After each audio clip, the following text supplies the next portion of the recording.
August 1917, Craiglockhart War Hospital, Edinburgh. Captain Robert Graves watches a man who cannot stop shaking.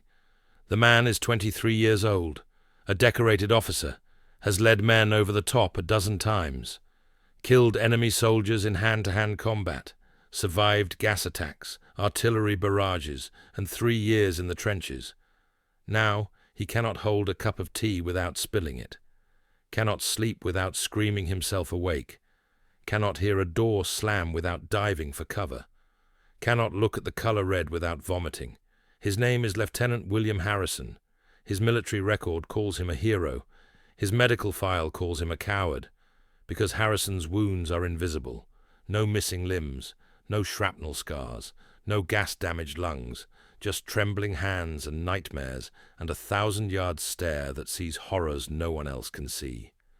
The British Army has a term for men like Harrison: shell shock. And the Army's treatment for shell shock is simple. Tell the man to pull himself together. If he cannot, court-martial him for cowardice. Execute him if necessary, because a soldier who will not fight is worse than useless. He is a disease that might spread. But there is a doctor at Craiglockhart who believes something different. Dr. William Rivers, a neurologist and psychologist, thinks shell shock is not cowardice, but injury. That these men are not weak, but broken. That their shaking hands and screaming nightmares are not moral failures, but medical conditions. He thinks he can prove it. And if he can, it will change how the world understands trauma, war, and the human mind. But first, he has to convince an army that has already executed over 300 men for cowardice that these soldiers are not cowards at all, that they are, in fact, the bravest men the war has produced, because they kept fighting long after their minds shattered under the weight of what they were forced to witness and do. This is the story of how one doctor discovered the truth about shell shock, how he fought the military establishment to protect men who could not protect themselves, how he documented what happens to the human mind when it is subjected to industrial warfare, and how his work, born in the hell of World War I, would eventually help us understand what we now call post-traumatic stress disorder. But it started with men like William Harrison, men who were called cowards, men who faced firing squads for the crime of breaking under unbearable pressure, men whose only real crime was surviving when their minds could not. William Harrison was born in Yorkshire in 1894, middle-class family, good education, enlisted in August 1914 as a second lieutenant in the West Yorkshire Regiment, shipped to France in 1915, promoted to lieutenant after the Battle of Loos, when his commanding officer was killed, and Harrison led what remained of his platoon through 3 days of fighting. By all accounts, he was an excellent officer, brave under fire, steady in crisis, cared about his men, the kind of young officer who might have had a brilliant military career in peacetime. But this was not peacetime. This was the Western Front. And by August 1917, Harrison had been in combat for over 2 years. He had seen things, done things, things he could not speak about, could not write home about, could not even fully process in his own mind. He had watched his best friend's head disappear in a spray of red mist from a sniper bullet, had ordered men to attack positions he knew were suicide, had held dying soldiers while they cried for their mothers, had killed German soldiers with his hands, with his pistol, with his sword, in ways that would wake him screaming for the rest of his life. He had been buried alive twice by artillery. The first time, his men dug him out after 20 minutes. He was unconscious, not breathing, but they revived him. The second time, he was under for nearly an hour. When they pulled him out, he was conscious, had been conscious the entire time, buried in darkness, breathing dirt, certain he was dying. He had survived gas attacks by getting his mask on in time, while men around him clawed at their throats and drowned in their own fluids. Had walked through fields of corpses so thick you could not avoid stepping on the dead. Had seen men blown to pieces so thoroughly that there was nothing left to bury. And through it all, he had done his duty, led his men, followed orders, kept fighting, until one morning in July 1917, when his body simply refused to obey him anymore. It started small. A tremor in his hands during morning inspection. Nothing serious. Just nerves, he told himself. Lack of sleep. Too much tea. But it got worse. Within a week, his hands shook constantly. He could not write reports, could not shave himself, could not button his uniform without help. Then came the nightmares. He had always had bad dreams. Every soldier did. But these were different. These were so vivid, so real, that he would wake up screaming, convinced he was still buried alive, still drowning in gas, still watching his friend's head explode. He stopped sleeping, could not eat, lost weight, started seeing things that were not there, hearing artillery when there was only silence. His colonel noticed, called him in for a talk, asked if Harrison needed a rest. Harrison said no, said he was fine, said he could keep fighting. The colonel did not believe him, but the colonel also knew that if he sent Harrison to the medical officers, they would diagnose him with shell shock, and a diagnosis of shell shock could mean a court-martial, could mean execution. So the colonel did Harrison a kindness, sent him to Craiglockhart War Hospital in Scotland, told him to rest, to recover, to come back when he was ready. Harrison thought he was going for a few weeks, a month at most. He had no idea he was about to become part of a medical revolution, that his broken mind would help prove that shell shock was not cowardice, but a genuine psychological injury, that his suffering would eventually help millions of trauma survivors who came after him. All he knew was that he could not stop shaking, and that he was terrified the army would shoot him for it. Craiglockhart War Hospital was unlike any other military hospital in Britain. It was not designed to treat physical wounds. It was designed to treat psychological ones, and in 1917 that was a radical idea. The medical establishment did not really believe in psychological wounds. Oh, they acknowledged that soldiers sometimes broke down, but they thought it was a matter of character. Weak men cracked, strong men endured. Shell shock was just another word for cowardice dressed up in medical language. Most military doctors treated shell shock with discipline, cold baths, isolation, electric shock applied to the body to motivate men to stop trembling, public humiliation, and if none of that worked, court-martial for cowardice in the face of the enemy. Over 300 British soldiers were executed during World War I for cowardice or desertion. How many of them were actually suffering from what we now call PTSD? No one knows, but the number is almost certainly high. Dr. William Rivers was different. He was a neurologist who had studied psychology and anthropology. He had worked with patients with neurological disorders, had studied how the brain processes trauma. And when the war began, and he was assigned to treat shell-shocked officers at Craiglockhart, he brought a revolutionary approach. He believed his patients. He listened to them. He tried to understand what they had experienced, and how those experiences had broken them. He treated them not as cowards, but as casualties, as men who had been psychologically wounded just as surely as if they had been shot. This was not popular with the military establishment. But Rivers was persistent, and he was starting to accumulate evidence that shell shock was a real medical condition, not a moral failure. When William Harrison arrived at Craiglockhart in August 1917, he was assigned to Dr. Rivers, and his treatment would become one of the case studies that helped prove Rivers' theories. Their first session did not go well. Harrison sat in Rivers' office, hands trembling, and refused to speak. He had been warned by other officers that admitting to psychological problems was the same as admitting to cowardice, that anything he said could be used against him in a court-martial. Rivers understood this fear, so he did something unusual. He told Harrison that everything said in this room was confidential, that he was not here to judge Harrison's courage, that he was here to help Harrison heal. Harrison did not believe him, but he was desperate. So he started talking.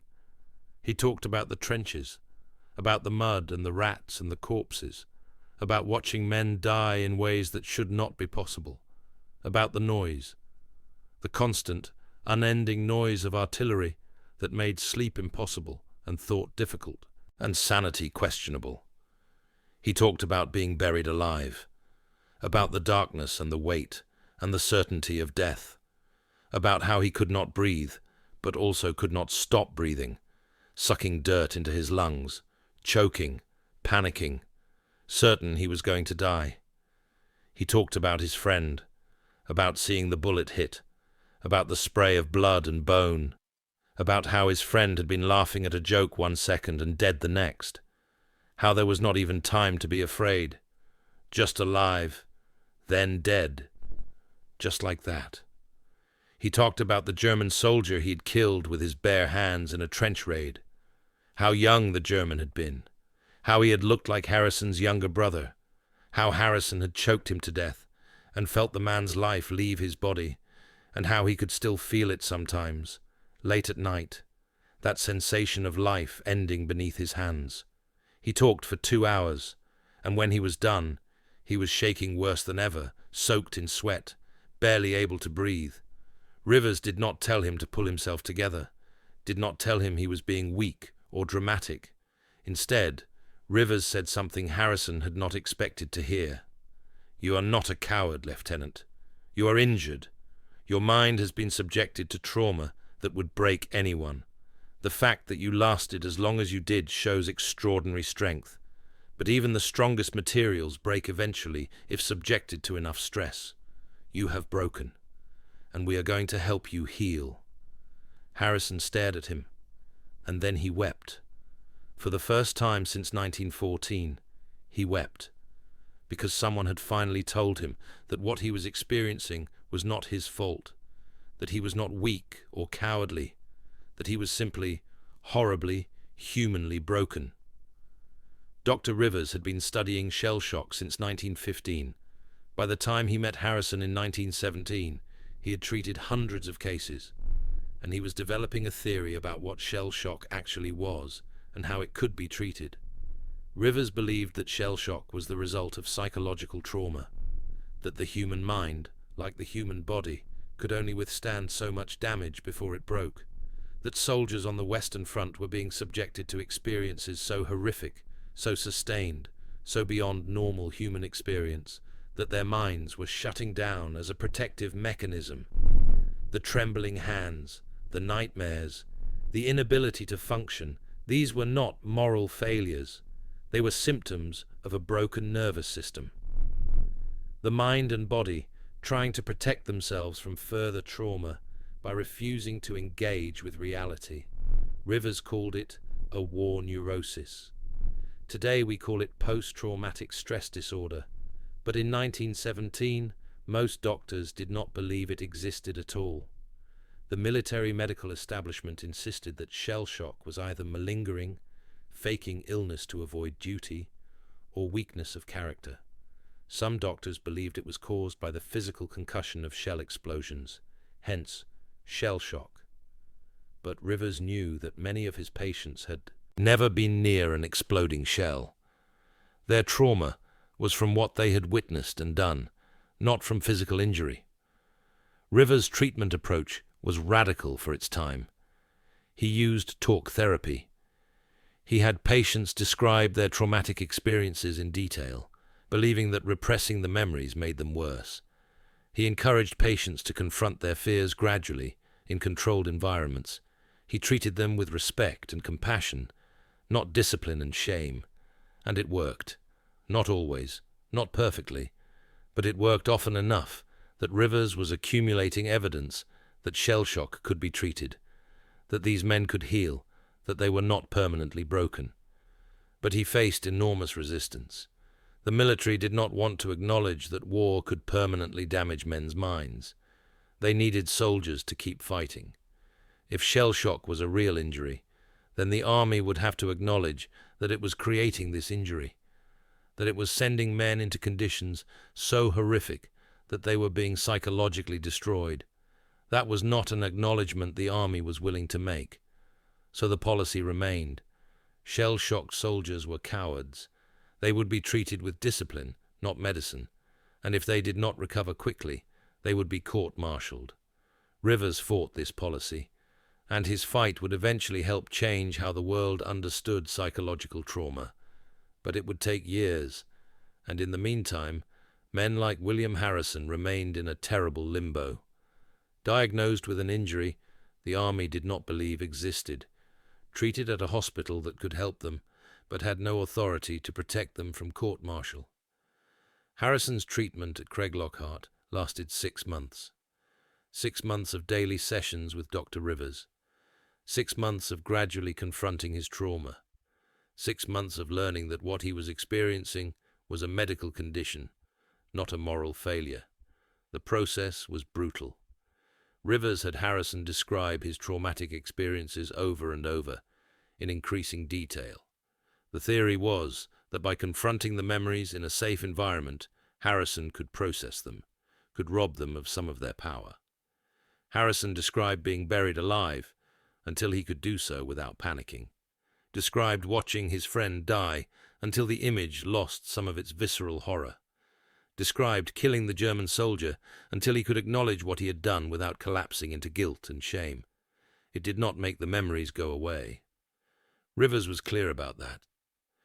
Harrison would carry these experiences for the rest of his life, but gradually they became memories he could live with rather than experiences that were constantly happening to him. The physical symptoms improved too. The trembling decreased, not gone, but manageable. The nightmares became less frequent and less intense. Harrison learned coping mechanisms, ways to ground himself when he felt panic rising, ways to sleep despite the dreams, ways to function despite the trauma. By February 1918, Rivers declared Harrison fit for light duty, not combat. Rivers knew that sending Harrison back to the trenches would undo all the progress they had made. But Harrison could serve in a training role, could teach new officers, could contribute to the war effort without being re-traumatized. Harrison was torn.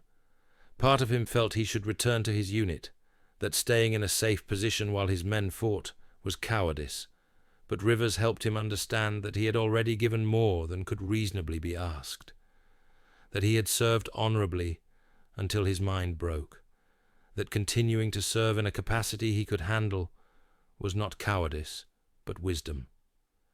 Harrison accepted a training position, spent the rest of the war in England, teaching new officers what trench warfare was really like, preparing them as best he could for what they would face, knowing that no amount of preparation could really ready them for the reality. He survived the war, physically intact, psychologically damaged, but functional. He would never fully recover, would struggle with nightmares and anxiety for the rest of his life. But he lived, and more importantly, he lived knowing that what he had experienced was not his fault, that he was not a coward, that he was simply human, and humans break. Not everyone was so lucky.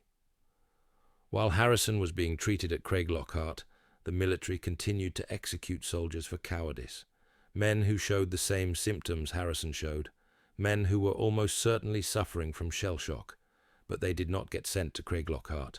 They got sent to firing squads. Private Harry Farr was executed in October 1916.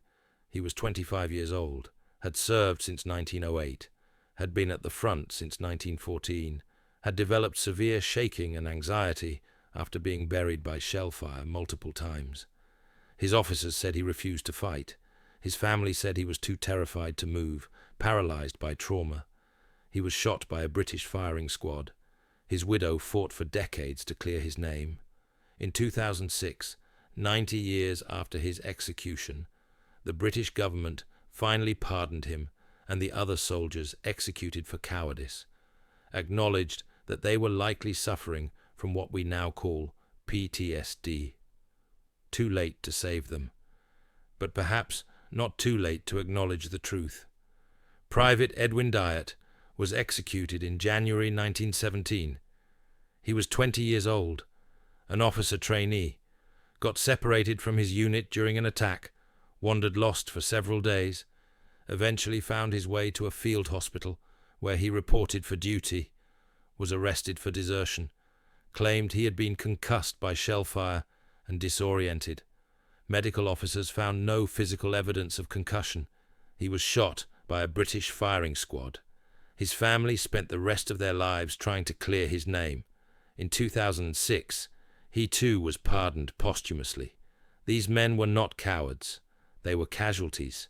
But because their wounds were invisible, because the medical establishment did not believe in psychological injury, they were treated as criminals. Dr. Rivers knew about these executions, knew that some of the men being shot were probably suffering from the same condition as his patients at Craiglockhart, and it tortured him. Because he was proving that shell shock was real, was treatable, was not cowardice. But he could not stop the executions, could not save the men who needed saving. All he could do was treat the patients he had, document their cases, build the evidence that would eventually change policy, and hope that future soldiers would benefit from what he was learning from the suffering of men like William Harrison. The evidence Rivers was accumulating was substantial. By 1918, he had treated over 400 cases of shell shock. He had documented their symptoms, their backgrounds, their responses to treatment, and patterns were emerging. Shell shock was not random. It did not strike weak men and spare strong ones. It struck men who had been subjected to prolonged, intense trauma. The longer a soldier spent in combat, the higher his risk of psychological breakdown. It did not matter how brave he was, how strong, how dedicated. Everyone had a breaking point. Rivers found that certain experiences were particularly traumatic. Being buried alive by artillery, witnessing close friends die suddenly and violently, killing enemy soldiers in hand-to-hand combat, seeing horrifically mutilated bodies. These experiences seemed to damage men more deeply than others. He found that symptoms could be delayed. A man might function fine during combat, then collapse weeks or months later, when he was supposed to be safe. The mind could suppress trauma while it was necessary to survive, then fall apart once the immediate danger passed. He found that shell shock was not permanent. Many men could recover with proper treatment. But recovery took time, patience, and therapy. Quick fixes did not work. Discipline and punishment made things worse. The only effective treatment was acknowledging the reality of the trauma, helping the patient process it, and giving them tools to manage their symptoms. All of this was revolutionary, and all of it contradicted military policy. Rivers wrote papers, gave presentations to medical conferences, tried to convince the military medical establishment that they needed to change how they understood and treated shell shock. Some doctors listened, many did not. The resistance was not just medical, it was political and military. Acknowledging that shell shock was a real injury meant acknowledging that the war was destroying men's minds, that the conditions at the front were so horrific that they exceeded human capacity to endure, that the military was sending men into situations that would psychologically break them. The army could not acknowledge this, could not admit that it was destroying its own soldiers, so it maintained the fiction that shell shock was cowardness, that weak men broke and strong men endured, that the solution was discipline, not medicine, and men continued to be executed for the crime of being human. Rivers was not the only doctor studying shell shock. Others were coming to similar conclusions. Dr. Charles Myers, who had coined the term shell shock in 1915, was also documenting cases and arguing for psychological treatment. Dr. Frederick Mott was studying the neurology of trauma. Dr. Grafton Elliott Smith was researching how the brain processed fear. Together, these doctors were building a body of evidence that could not be ignored forever. But in the meantime, policy had not changed, and thousands of men were suffering without proper treatment. The breakthrough came not from medicine, but from poetry. Two of Rivers' patients at Craiglockhart became famous, not for their military service, but for their writing. Siegfried Sassoon and Wilfred Owen were both officers suffering from shell shock. Both were poets, and both used their poetry to describe the reality of trench warfare and its psychological cost. Sassoon's poem, Suicide in the Trenches, described a young soldier who killed himself to escape the trenches, then condemned the civilians at home who called such deaths cowardly. Owen's Dulcet Decorum Est described a gas attack in visceral, horrific detail, then concluded with the bitter line that it is not sweet and fitting to die for one's country. Their poetry was published, read, discussed. It brought the reality of shell shock into public consciousness in a way that medical papers could not. People who would never read a psychiatric journal read these poems and understood, perhaps for the first time, what the war was doing to the men who fought it. The tide began to turn, slowly, too slowly to save the men being executed. But gradually, the medical establishment and the public began to accept that shell shock was real, that these men were not cowards, but casualties, that they deserved treatment, not execution. By the end of the war, policy was beginning to change. Executions for cowardice decreased. More shell-shock hospitals were opened. Treatment became more humane. The punitive approach was giving way to a medical one. It was too late for Harry Farr and Edwin Dyatt and the hundreds of others who had been shot. But it might save future soldiers, might ensure that the next generation of men sent to war would not be executed for the crime of breaking under unbearable pressure. Rivers continued his work after the war. He wrote books about shell shock, about trauma, about how the mind processes horrific experiences. His work laid the groundwork for modern understanding of PTSD. He died in 1922, at age 58, of a heart condition. But his legacy lived on in the men he saved and the field he helped create. William Harrison survived, lived until 1968. He never fully recovered from his shell shock. The nightmares continued, though less frequently. The startled response never went away. The anniversary of his friend's death was always a bad day, but he lived. He married, had children, worked as a schoolteacher, contributed to society, and he knew, thanks to Dr. Rivers, that his suffering was not his fault, that he was not a coward, that he had simply been asked to endure more than any human should have to endure. In the 1960s, when Vietnam veterans began showing similar symptoms and being diagnosed with post-Vietnam syndrome, Harrison recognized what they were experiencing, wrote letters to newspapers arguing that these men needed treatment, not condemnation, that he had seen this before, that it was real, that ignoring it or punishing it would not make it go away. He died knowing that the work Dr. Rivers had done, the evidence Rivers had accumulated, had helped change how the world understood trauma, that future soldiers might not be called cowards for breaking, that the invisible wounds of war were finally being recognized as real. The legacy of Dr. Rivers and his patients extends far beyond World War I. The understanding of shell shock that Rivers developed would evolve into our modern understanding of post-traumatic stress disorder. PTSD is now recognized as a real medical condition, not a moral failure. Veterans suffering from PTSD receive treatment, not court-martials. We understand that trauma can damage the mind just as surely as bullets damage the body. But this understanding came at a terrible cost. It was built on the suffering of men like William Harrison, on the executions of men like Harry Farr, on the thousands of soldiers who broke under the pressure of industrialized warfare and were told they were cowards for breaking. We know now that they were not cowards, that courage is not infinite, that every person has a breaking point, that subjecting human beings to sustained, intense trauma will damage them psychologically, no matter how strong they are. We know that shell shock, PTSD, whatever name we give it, is an injury, not a choice.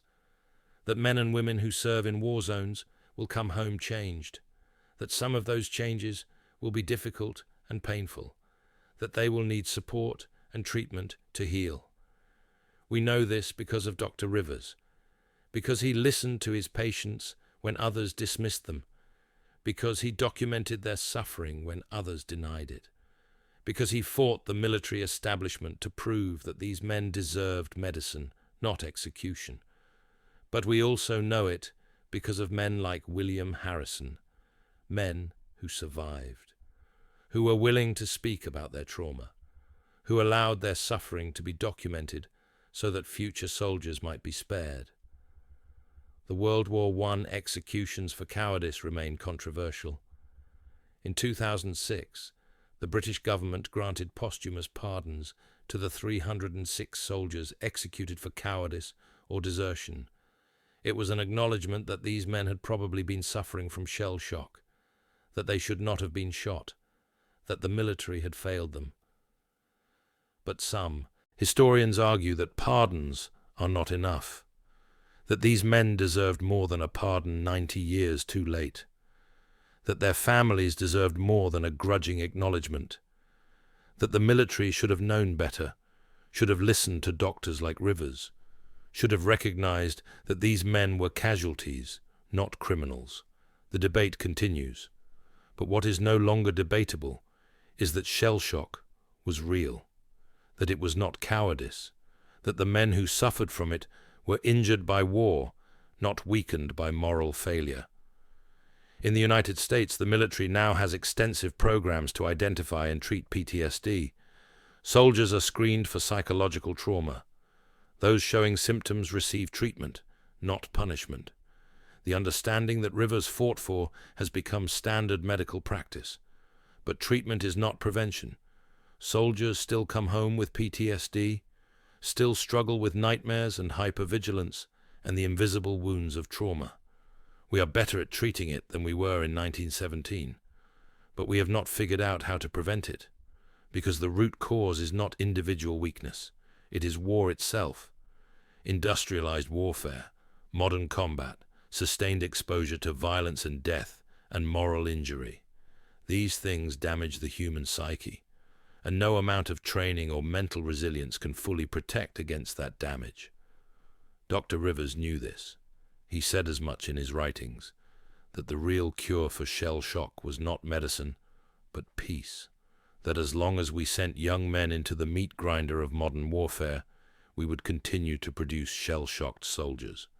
That treatment was necessary, but that prevention was impossible as long as war continued. He was right.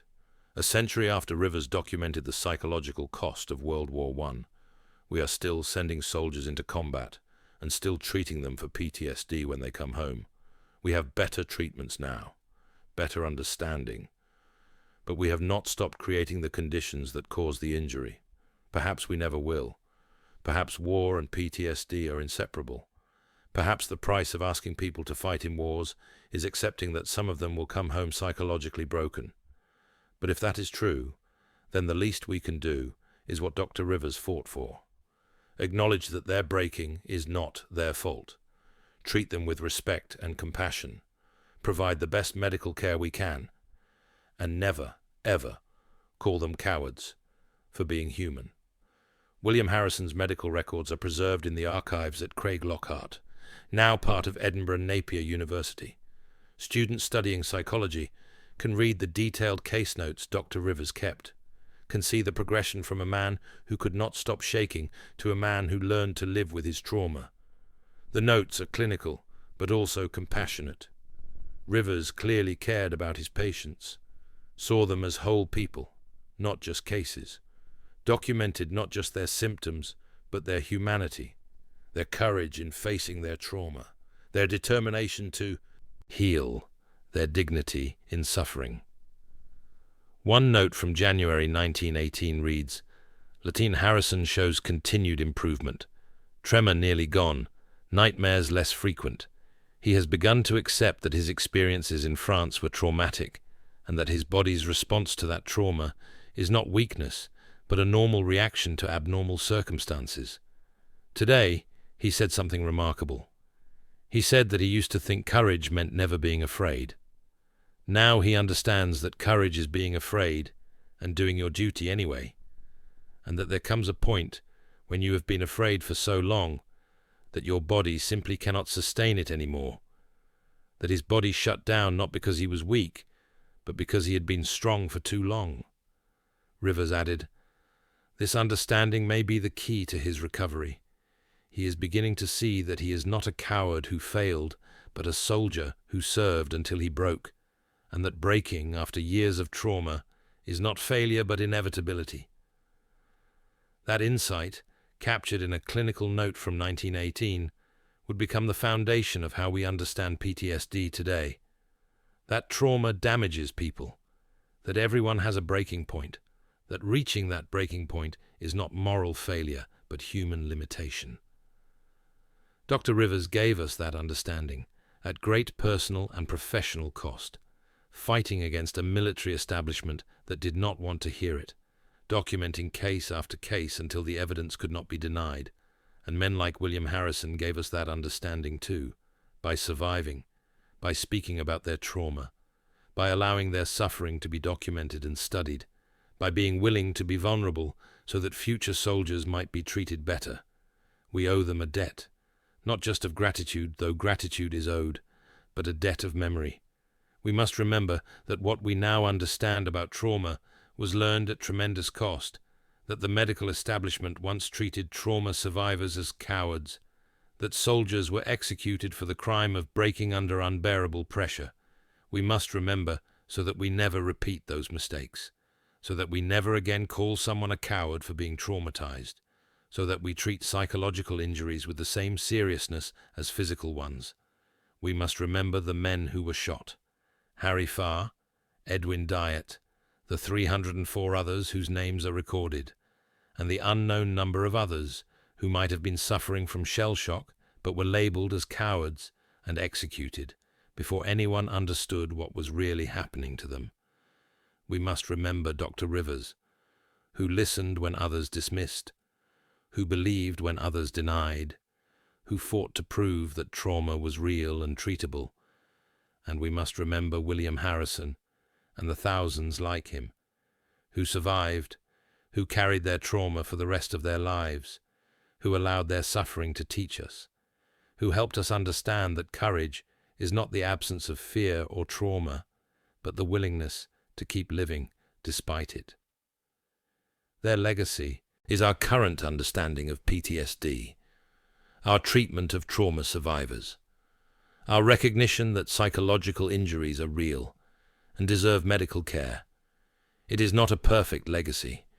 We still struggle to adequately treat PTSD, still fail too many veterans, still create conditions that traumatize soldiers and then struggle to help them heal. But we are better than we were in 1917. We no longer shoot soldiers for being traumatized.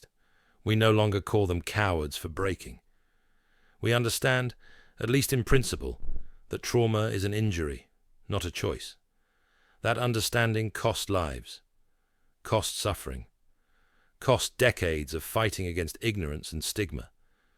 But it was worth it, because now, when a soldier comes home shaking and having nightmares and unable to function, we have a chance to help them, to treat them, to acknowledge that what they are experiencing is real. We do not always succeed. Treatment is difficult. Recovery is not guaranteed. PTSD can be a lifelong condition. But we try. And we try because of the work Dr. Rivers did, because of the suffering men like William Harrison endured, because of the men who were executed and whose deaths taught us, too late, that we were wrong. Remember them. Remember that shell-shocked soldiers were once called cowards. Remember that one doctor discovered the truth and fought to make that truth known. Remember that it cost lives and decades to change how we understand trauma.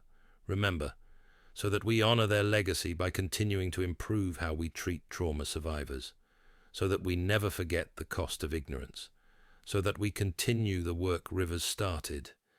Because there will be future wars, future soldiers, future trauma, and when those soldiers come home broken, they will need us to remember what Dr. Rivers proved and what William Harrison survived.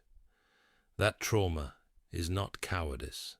That breaking is not weakness, that these are the wounds of war, invisible but real, and that treating them with respect and compassion and medicine is not just good practice, but moral obligation. We owe them that. We owe the executed soldiers justice, even if it comes a century too late. We owe Dr. Rivers acknowledgement of his groundbreaking work. We owe William Harrison and all the survivors recognition of their courage in living with trauma. And we owe future soldiers the promise that we will not repeat the mistakes of 1917, that we will not call them cowards for being human, that we will treat their invisible wounds as seriously as their visible ones. That is the legacy of shell shock. That is what Dr. Rivers and his patients taught us. That is what we must remember. Shell-shocked soldiers were called cowards until one doctor discovered the truth, and that truth changed everything. Remember the truth. Remember the cost of learning it. Remember the people who suffered to teach it to us, and honor their memory by treating trauma survivors with the dignity and care they deserve.